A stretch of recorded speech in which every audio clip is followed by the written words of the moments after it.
don't think that taking advantage of itemizing deductions is a red flag in and of itself. Correct. Right? Like they're just giving you an opportunity to take advantage of perks that are available to you. It's not like you're saying, hey, it's not like you're going through the side door of the club. You know what I mean? Like it's another door. You just have that option. But I think there's so much confusion out there because these things are oftentimes positioned as like hacks or cheat codes or tricks of the trade. And really, it's just standard tax code.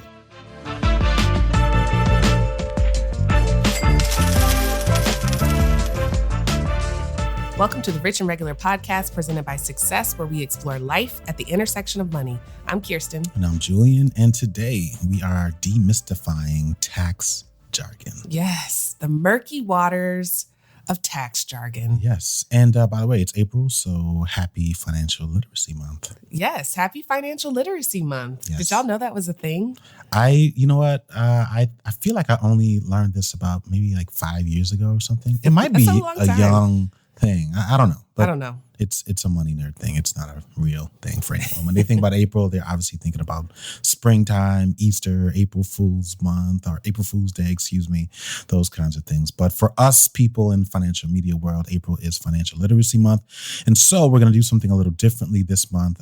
For each episode that we launch this month, we're just going to dive deeper into some well-known financial topics, starting out with taxes, because I would argue that people know that tax deductions and tax credits are a good thing, but they couldn't clearly define like what's the difference between the two, right? Or like try to like say, well, actually I never thought about it because it's just garbled up in there. It's all part of the jargon. Yeah. What's interesting is I remember when I first started learning about money, and I feel like taxes was one of those things that I felt was like the key that unlocked wealth building. Oh, yeah. Yeah. It was the thing you got to know. It wasn't investing. It wasn't saving or budgeting or any of those things. I just felt like rich people, if there's one thing they know, it's taxes. Yes. And it's secretive. And like clearly I was heavily influenced by like infomercials and things like that. And your dad. Like your dad was like my dad. That's my dad true. Did everybody's taxes. Yes. And so my dad still does people's taxes. Right. He's been retired.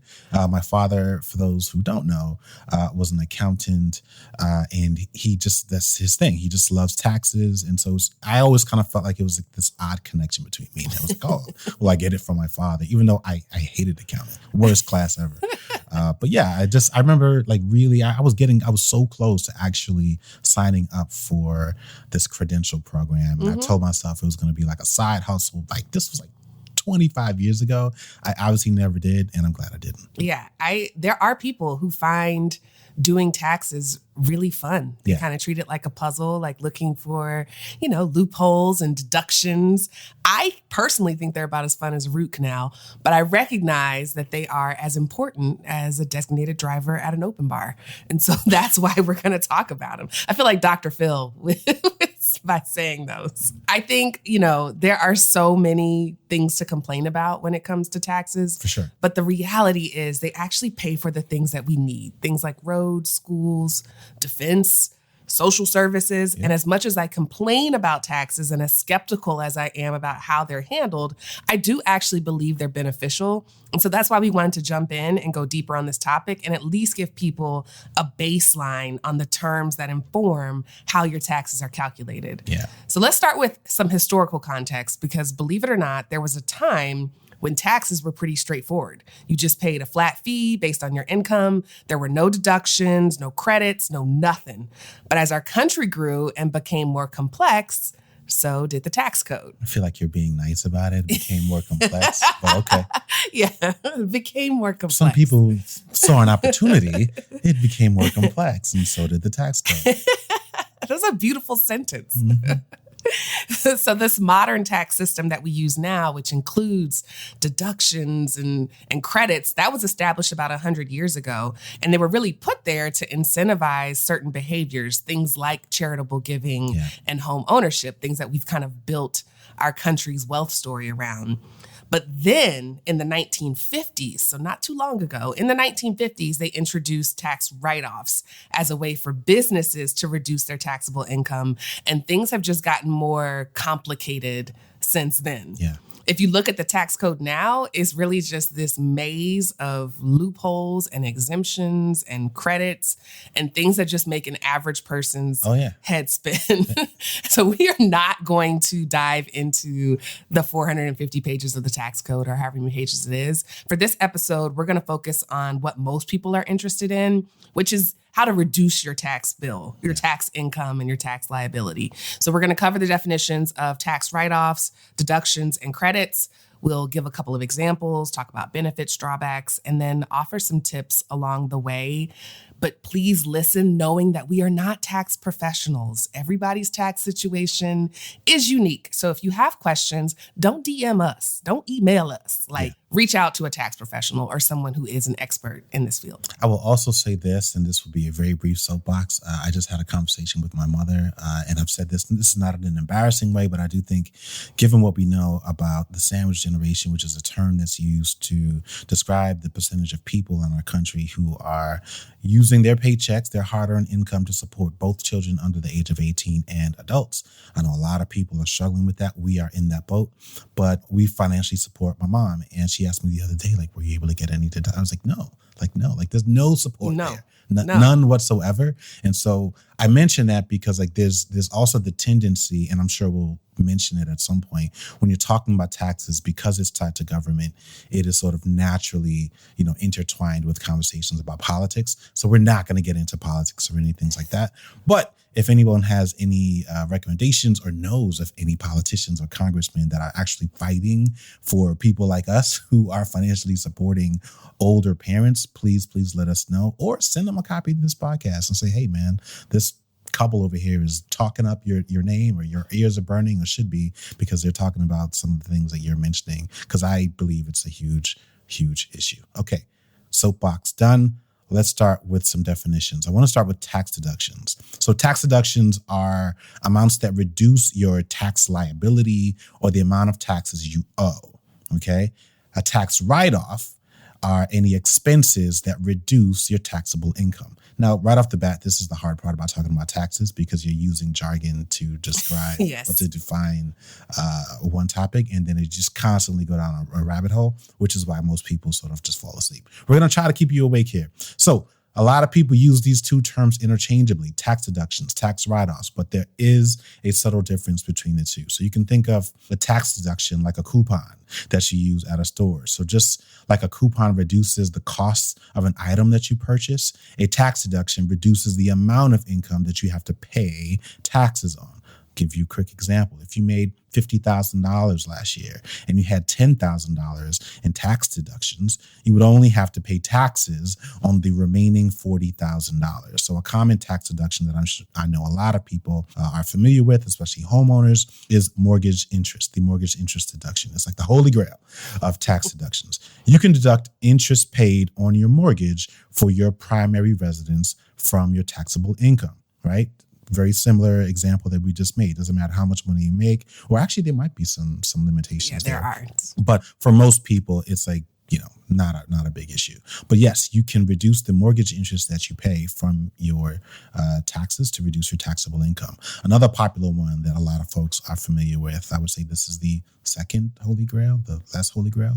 Anyway, 401k contributions, right? Retirement account contributions. The more you invest in those types of accounts, you can sort of deduct that amount from your taxable income. Using the same simple example, if you make $50,000 and you invested $10,000 of it into a 401k, what's called a tax-advantaged retirement account, then your new taxable income is reduced. You're only paying taxes on the remaining $40,000. Right. A tax write-off is a little different. So if tax deductions are more like a coupon, like we said, a tax write-off is like a rebate. So you would basically be controlling or accounting for rebates rather after you make that purchase. So a tax write-off allows you to reduce the amount of taxes you owe. So let's say you owe $5,000 in taxes, but have $1,000 in tax write-offs, you would only pay $4,000 in taxes. So the mechanism kind of works the same. Like I said, the only difference is you're doing it after the fact. And so when you think about popular tax write-offs, for example, business expenses comes to mind. If you're self-employed or you own a business, you can deduct certain expenses related to running your business from your tax bill. Let's just use a quick example here.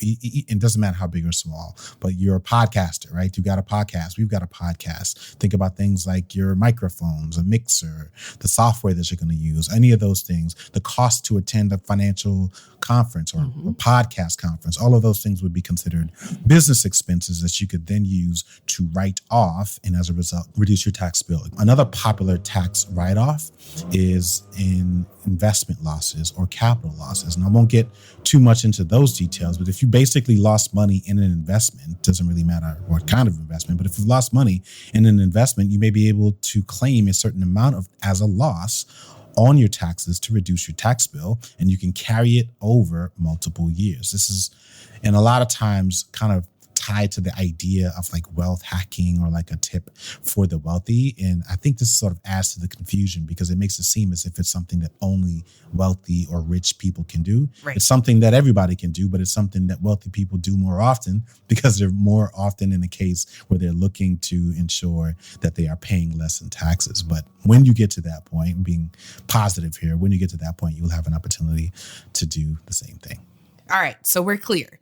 Tax deductions are like coupons that basically shield a portion of your income from being taxed, and tax write-offs are like rebates that reduce your tax bill. That seems pretty simple. But on top of that, not all write-offs or deductions are calculated the same way. Some of them are above the line, meaning they are subtracted from your gross income before you calculate your adjusted gross income or your AGI. I know, it's a lot of words, but stick with me, people.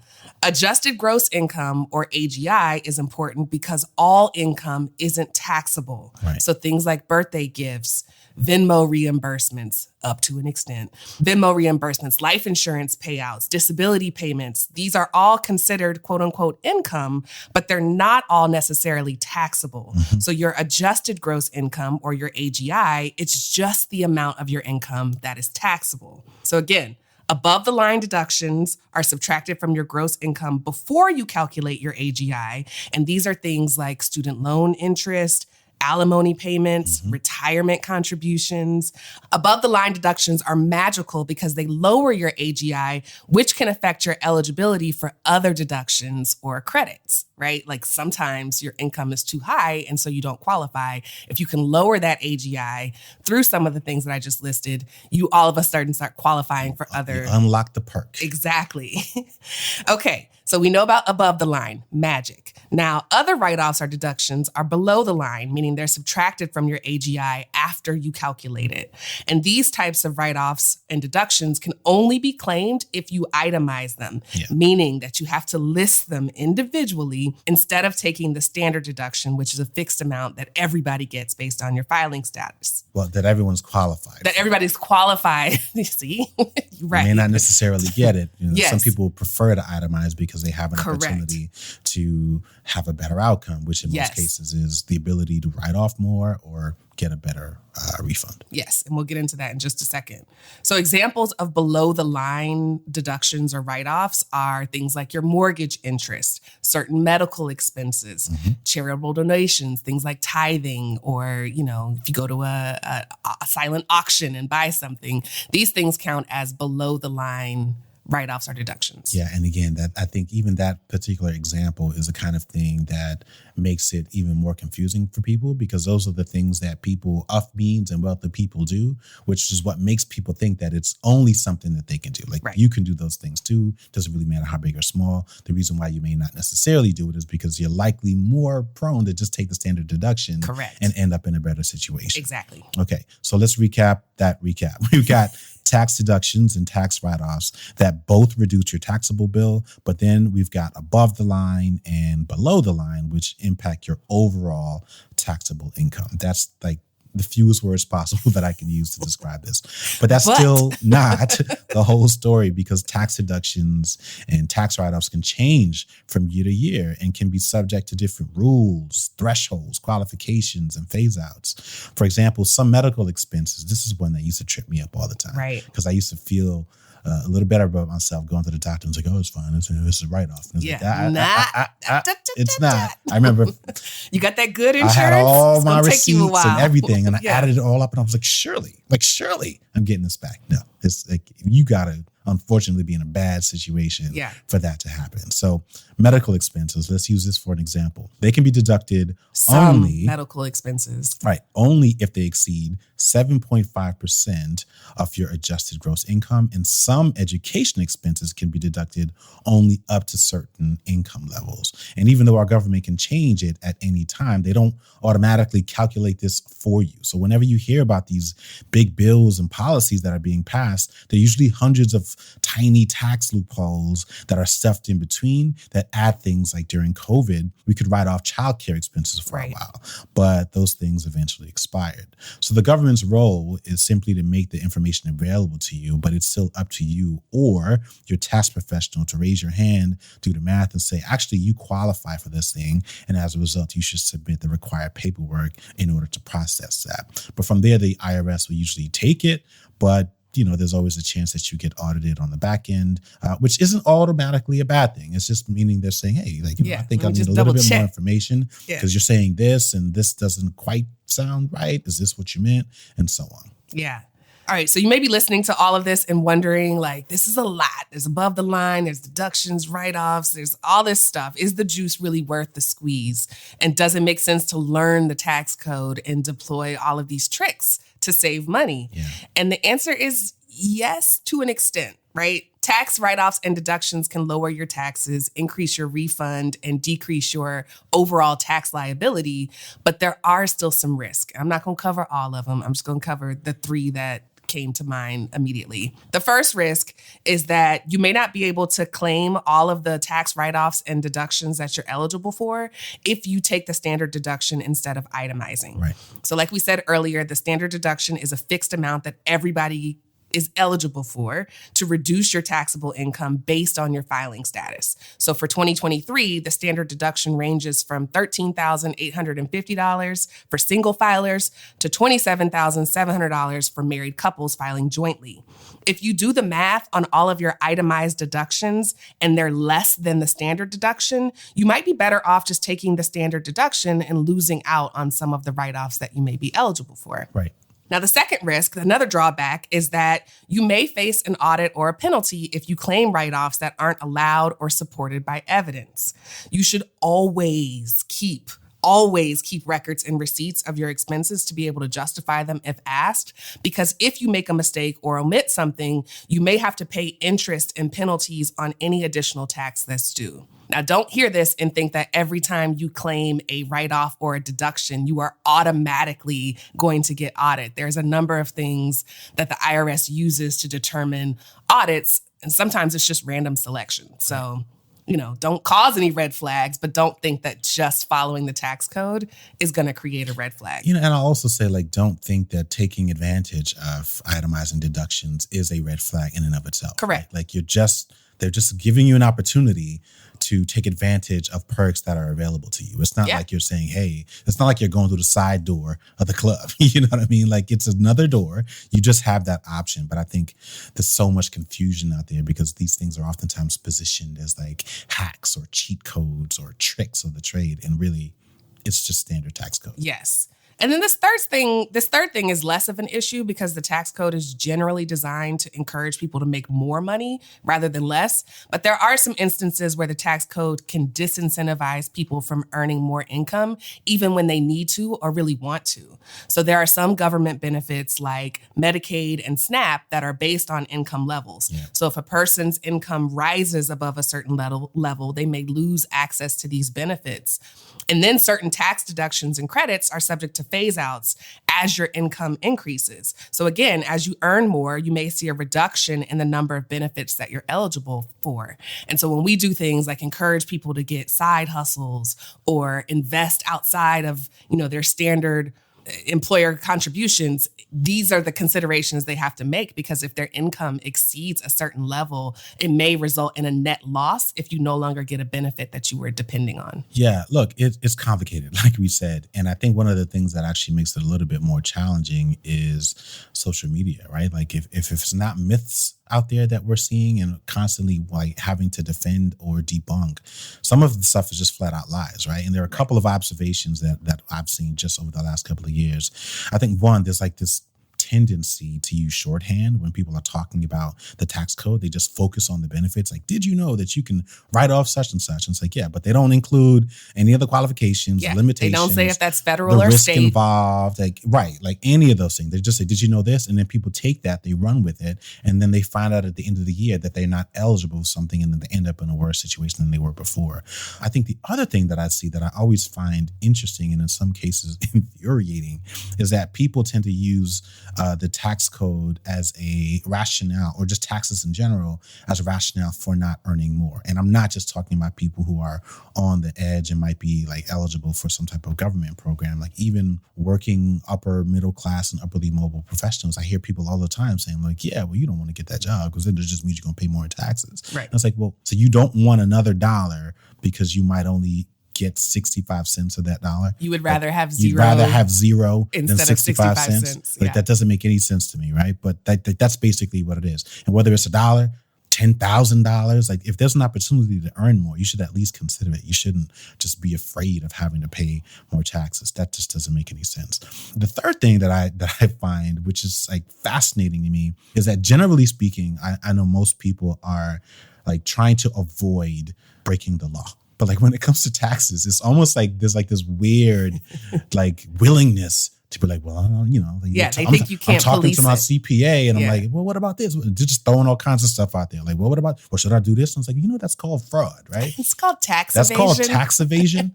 And I don't want to lose my I know license. it's a white collar crime, but it is still very much a crime. That's called illegal. Yeah. You know, like, so no, I don't recommend that. I don't recommend you do that. And I'm going to put that in writing, you know, but like this, it's a really, really weird thing. So this is the environment that we're in. And it's one of the reasons why we always talk about not just financial literacy, but coupling that with technological literacy and media literacy as well. All right. So the last term before we wrap this thing up is tax credit. So a tax credit is a dollar for dollar reduction in your actual tax bill.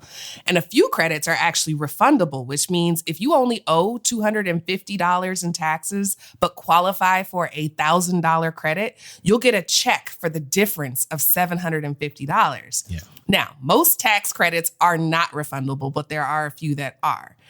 And so a tax credit can make a much bigger dent in your tax bill than a tax deduction, because going back to the grocery store example, you've got a bunch of items in your cart, right? A tax deduction is a coupon on one of those items. It's a coupon on the mortgage interest. It's a coupon on student loan interest. But a tax credit is a discount on the whole cart. You should think of it the same way you would a gift card. Yes. If you got $1,000 in your cart, but you got $500 gift card, you only owe $500. Right. So the child tax credit is a popular one. That credit can get you up to $2,000 per child who qualifies as your dependent, and up to $1,500 of that may be refundable, which means you can get it as a refund even if you don't owe any tax. I'll go back to what I was saying before.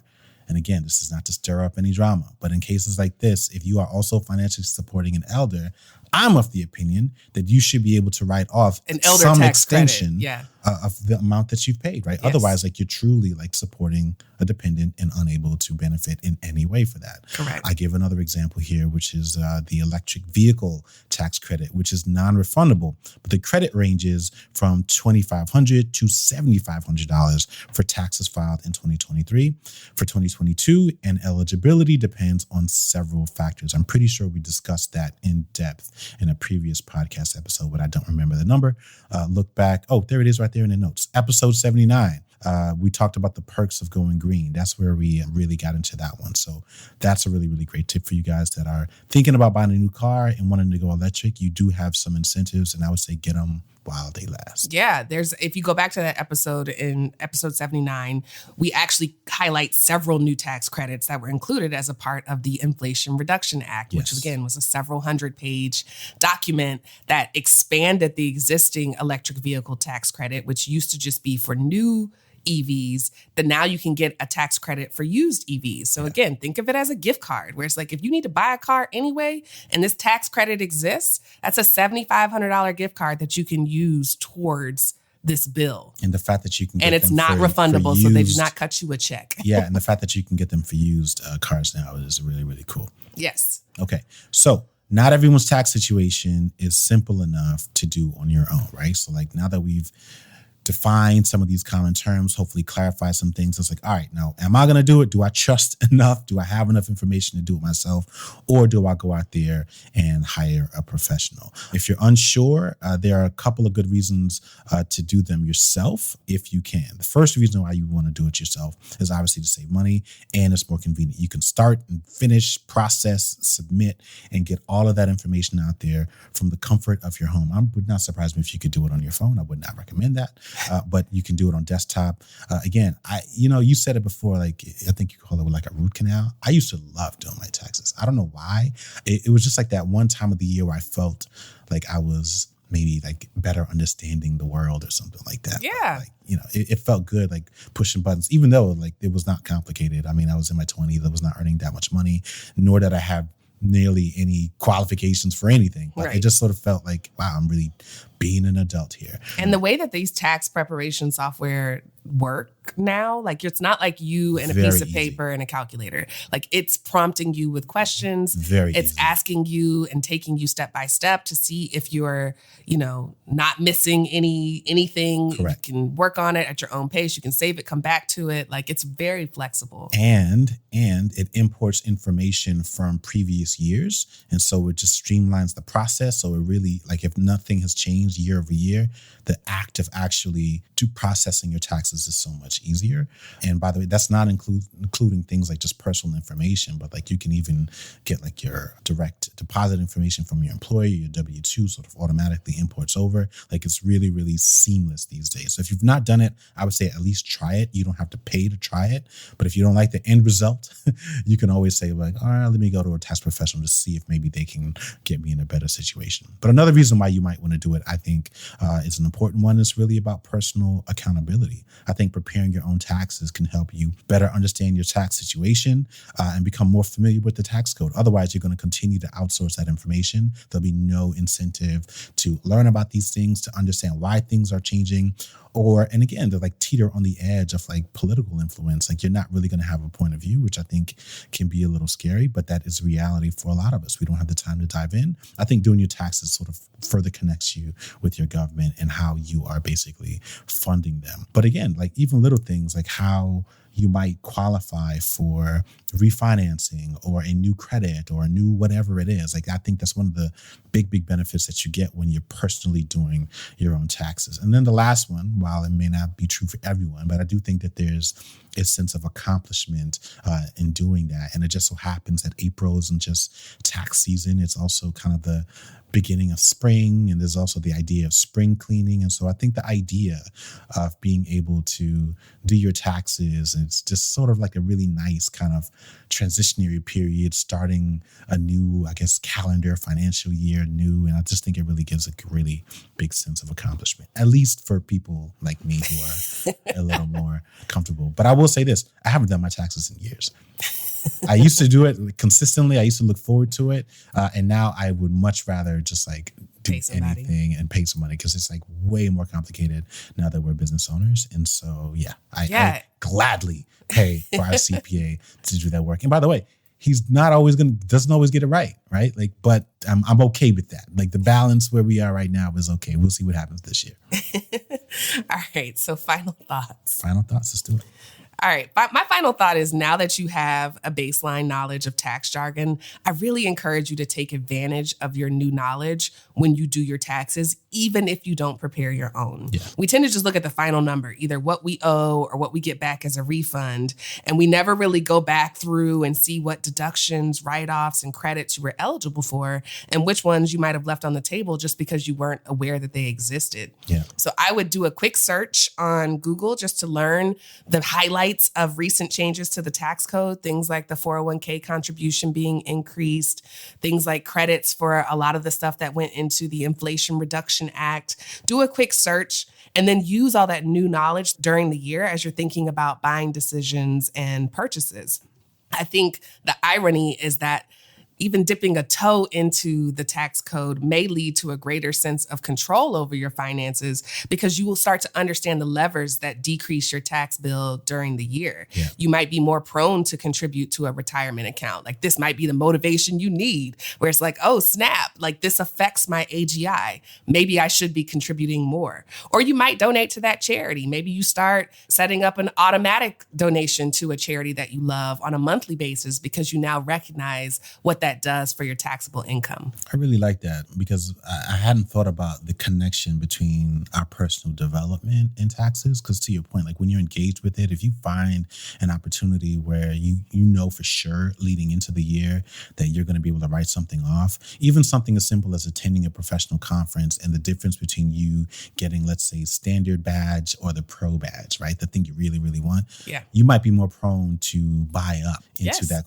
kind of experience and really fast track your development if you knew that you would be able to write that off. So I do think that there's some truth to that. My final thought is actually a little different, and it's a fun fact, which is that 90% of people in the United States use the standard deduction, right? That was as of last year. And that's pretty much been consistent. Like for the most part, the vast majority of people say, you know what? I don't really need to know the difference between this, that. Yeah, I don't need I'll to know take what's the going on. $27,000 off the top. We're married. We work a job. We don't have a business. We're just going to go ahead and take this thing. We're going to take our refund and mind our business. And it costs them $79 or however much it costs to do it themselves. Or in some cases, they'll pay someone maybe $100 or something to do it for them. It could also just be that simple. And so I would say for most people, I'm willing to bet you fall in that bucket. Even for most business owners, if you're tracking your taxes using software and you've tracked your spending by using a business checking account or a business credit card, and you've got your QuickBooks tax software set up and you maybe spend 2 or 3 times, depending on the size of your business or your tax liability, every month or every quarter, sort of making sure that you're setting money aside or prepaying or whatever it is, you don't necessarily need to hire a professional. I'm not one of those people because I am a bit busy and I just would rather use that time doing other things. But I just want to encourage those of us who are out there to not be discouraged by taxes. It certainly is not a reason not to start a business. It's not a reason not to sort of self-develop. So vast majority of us can kind of keep it simple and keep it moving. Yes. All right. Well, thank you for listening to another episode of the Rich and Regular podcast presented by Success. If you like what you heard and want to make us happier than a tax attorney finding a loophole, then you can leave us a 5-star rating and review, and we will see y'all next week.